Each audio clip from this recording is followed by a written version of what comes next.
Hi everyone! This year I made Christmas cards with a woodland theme for you. After designing the black and white line drawings, I colored them in on my iPad in Procreate. I highly recommend Procreate for anyone who wants to learn how to draw digitally. The cards are printed at my local printer here in Berkeley on a beautiful soft Somerset 300 grams paper. On the right page, I have stamped Happy Holidays in golden ink.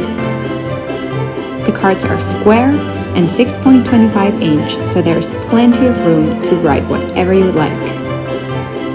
The set of 4 will come with a sticker sheet that I produced with my Cricut Explorer Air 2 and 4 coloring sheets to enjoy with your little ones or all by yourself. I have 25 sets in total, and you can purchase yours in my Etsy store, Irene's World.